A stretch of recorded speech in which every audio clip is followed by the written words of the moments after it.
rozdělovacího procesu a osudu jaderných bloků, ať už těch stávajících nebo těch plánovaných, vstupují stále více a stále více tu přípravnou fázi předlicenční a licenční komplikují. Já se vám pokusím ukázat ne státní jadernou legislativu, protože státní jaderná legislativa je koncipována velmi přímočaře, a to jak z hlediska povolení pro Dukovánskou 1 až 4 v následujících letech, to znamená v letech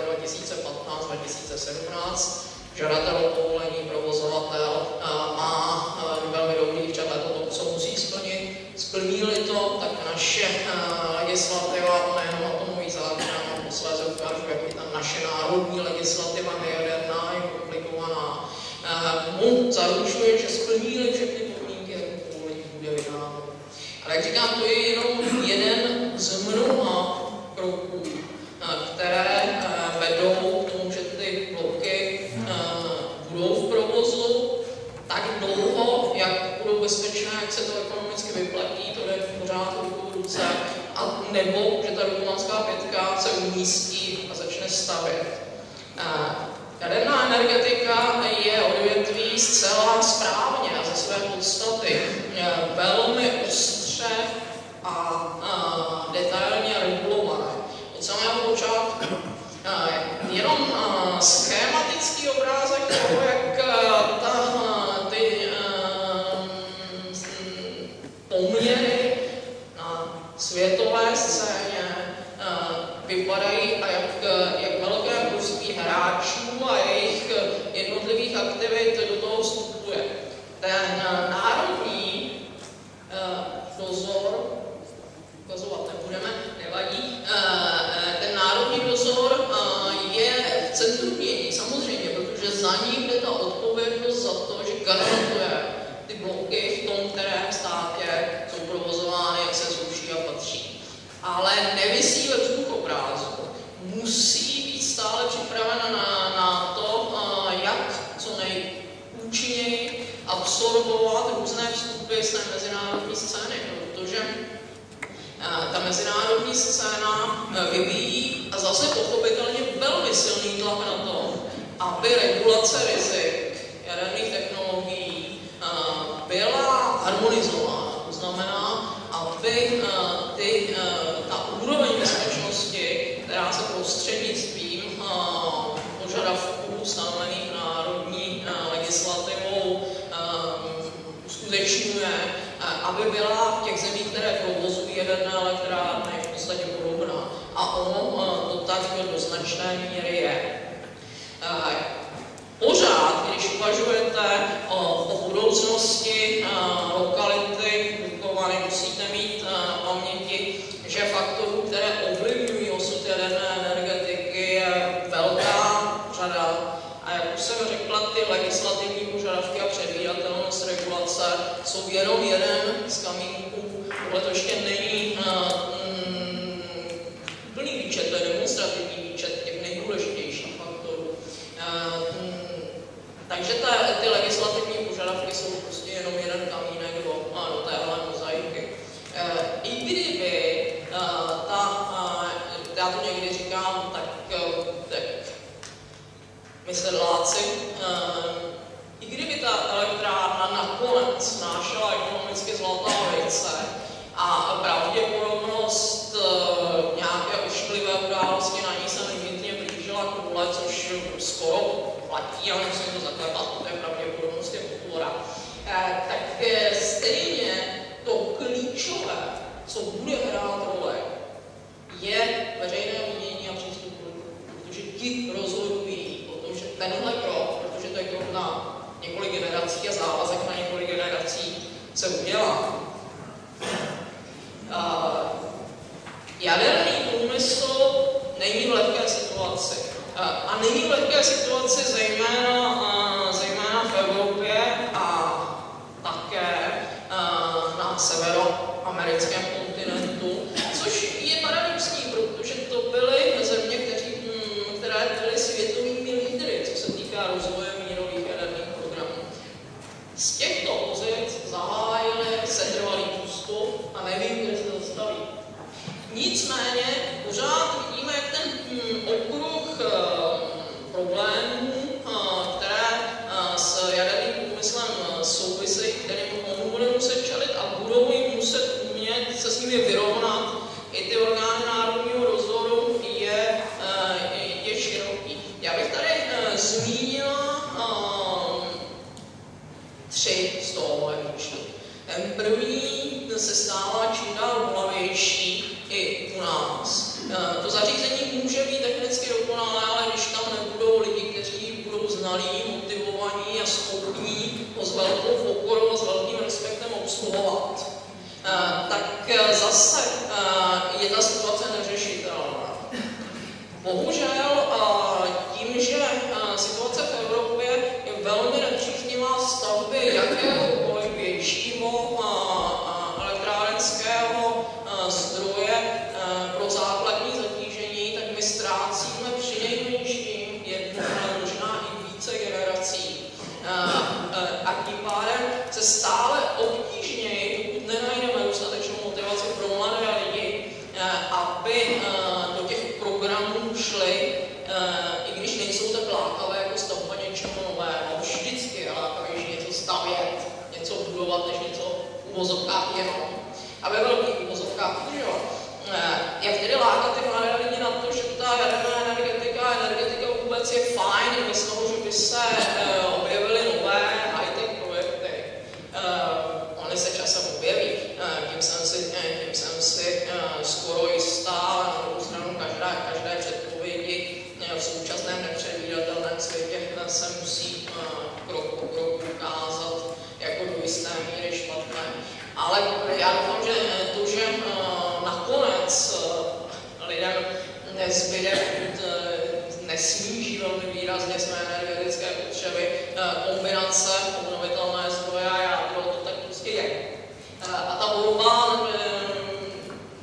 není jistě jednoduchá, ale zpátky k tomu, co jsem nakousla. Druhá věc, kterou se musíme pokoušet udělat, je co nejdéle udržet pracovní aktivitě tu generaci, já bych teď řekla spíše 65+, aby oni měli komu ty zkušenosti předávat. Proto jsem říkala, že ztrácíme několik generací. My ztrácíme tu generaci zkušenou, protože postupně odchází se věnovat koníčkům, tedy na zase odpočinek, a ztrácíme tu novou, protože nemotivujeme ty lidi, aby přišli. Aspoň nedostatečně. Tohle to vidím jako jeden z velmi závažných problémů. Další věc je stále rostoucí význam té, řekněme, mezinárodní výměny nejen zkušeností, ale já za chvíli ukážu na velmi čerstvém příkladu, že i mezinárodního ovlivňování těch jaderných programů.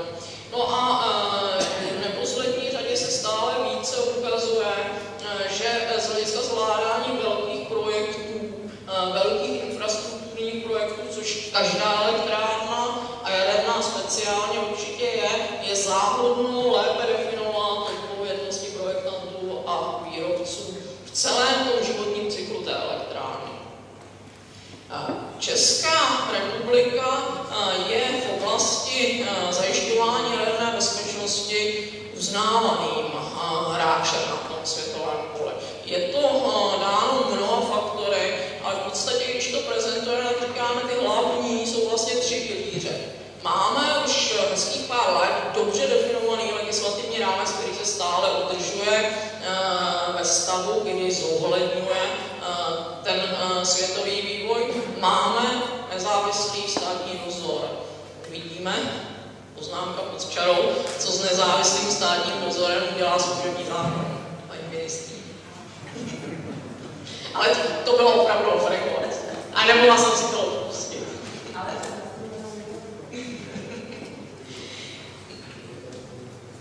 Druhá věc je, že ten jaderný program nemůže existovat bez rozvinuté infrastruktury na všech úrovních. Já bych skoro řekla, že od školství určitě středního, ale možná už stupňů základních škol, přes výzkum a vývoj, průmysl a samozřejmě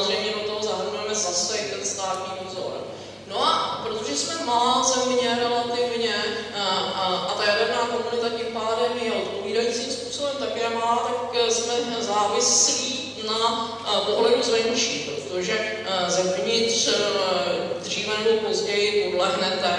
Člověk také udělán provozní sledově, někdy také sebeuspokojení. Takže my hodně pracujeme s mezinárodními konzultacemi, mezinárodními odbornícími misemi. A to zase na všech úrovních té infrastruktury. Podívejme se na to, jaké kroky má dozor v průběhu života jaderné elektrárny. Znova zdůraznuju, že jaderná elektrárna to je projekt, započítáme-li v počáteční plánovací fázi a vyřazování z provozu na konci na 100 let. To je projekt na 4 generace. A vidíte, že ten dozor se zabývá všemi etapami, to znamená projektování, umísťování, výrobou komponent, výstavbou, spouštěním provozem a vyřazováním z provozu. Ty barevné, kterých není závorka, to jsou ty, kde povolení státního dozoru je zásadní podmínkou pro to, aby ta etapa byla dokončena, probíhala. Právní rámec, velmi složitý. To, čím se řídí státní úřad, a nebo co musí zohlednit, je dáno zejména základními zákony, což je zákon stavební a atomový. Ale vstupuje do toho správní řád, zákon o kontrole ve své novele, zákon o životním prostředí, zákon o hodnocení vlivu na životní prostředí, zákon o svobodném přístupu k informacím a v neposlední řadě, a teď se dostanu k té čerstvé novince, která vás teda nepotěší. Já na rozdíl od paní ministryní Herbertové nemám úplně dobré zprávy. Vstupují do toho také mezinárodní úmluvy. Mezinárodní úmluvy, já tady mám 2, které vstupují do těch povolovacích procesů. A to je úmluva Aarhuská a konvence ESPO, obě se jmenují podle míst, které vznikly, o hodnocení vlivu na životní prostředí. A teď ta špatná zpráva. Implementační výbor konvence ESPO předložil signatářům konvence své rozhodnutí a ty členské státy konvence ESPO, mezi něž Česká republika patří, se rozhodli, že to tak bude, že jakékoliv povolení k dlouhodobému provozu jaderného bloku je, i kdyby se tam technicky vůbec nic nezměnilo, tak významná změna, že pod ESPO patří. Co tím chci říci? Důkovanští, připravte se na to, že o naše povolení v roce 2015 pakli ho vydáme, se budete léta soudit, pokud nezahrnete hodnocení vlivu na životní prostředí. Pan Jonáš možná už dostal dopis od českých matek, které to hrbitě zaregistrovaly a už se toho nikdy nezbavíme. Já nemám nic proti hodnocení vlivu na životní prostředí. Životní prostředí, svět okolo nás je veliká hodnota, ale Evropa už se dostává do situace, kdy je to naprosto z rovnováhy s tím, že věci se taky staví pro lidi. Promiňte mi takhle otevřené hodnocení. Takže tam nám do celého toho procesu vstupuje další komplikující faktor, velmi čerstvý z minulého týdne, který budeme muset velmi pečlivě zvažovat. Bude ho muset zvažovat pan ministr Brabec ve svých úvahách o tom, jak změní zákon o hodnocení vlivu na životní prostředí, který mimochodem už má sám o sobě dost komplikující charakter. Čímž neříkám, znova opakuju, neříkám, že hodnocení vlivu na životní prostředí by mělo být zlehčováno, ale ty procesy jsou tak složité, že jsou prakticky limitujícím časovým faktorem té přípravné fáze, protože když vezmu optimistickou variantu licenčního procesu, nepromiňte o našem úřadu, tak se zahrnutím důsledně provedeného mezistátního posouzení vlivu toho, kterého projektu na životní prostředí se nedostaneme od 7 let, ale spíše se blížíme k 10. A to jste ještě ani nehráli. Tady vidíte, já se omlouvám za to angličtinu, jak složitý ten vlastní licenční proces je. Tady se to spíše vztahuje k povolovacímu procesu nového jaderného zařízení, takže vzhledem k dnešnímu tématu spíše k dukovanské petce. Ale stále více je tam požadavek na to, aby tohle schéma bylo do jisté míry opakováno při tom periodickém hodnocení bezpečnosti. Aby to bylo ještě složitější, tak samozřejmě ty vlastní požadavky na jadernou bezpečnost, které zohledňuje a musí zohledňovat česká legislativa, ať už na té právně závazné úrovni, což je tohleta první úroveň té pyramidy, a nebo na úrovni toho, že je vymáhá, i když vlastně v té právně závazné, to znamená v zákoně a vyhláškách, úplně explicitně tyto požadavky vždycky uvedeny nejsou. Na druhou stranu musím pochválit našeho provozovatele, vždycky se snaží ty další úrovně do míry rozumně dosažitelné zohlednit tak, aby udržoval krok se světem.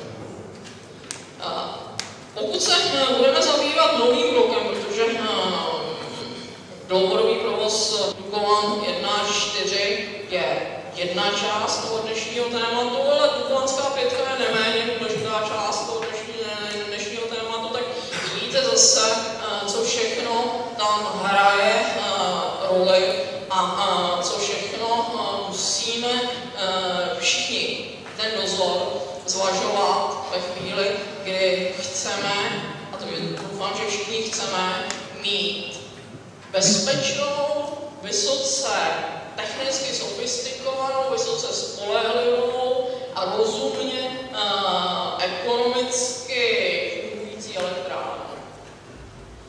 Poslední věc, o které se chci zmínit, je ten čas. Už jsem zmínila, že nový blok je velmi dlouhodobý závazek.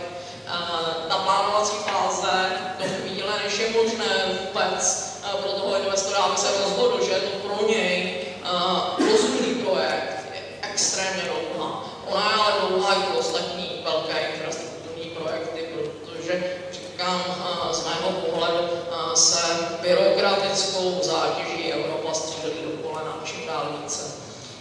Platí to i pro ty jaderné bloky. No. A abych skončila trošku optimisticky, tak se vrátím zhruba 18 let zpátky, kdy se fotila montáž ochranné obálky na Temanické jedničce, takhle krásně, s takovou atmosférou. Přes všechny komplikace, které jsem vám tady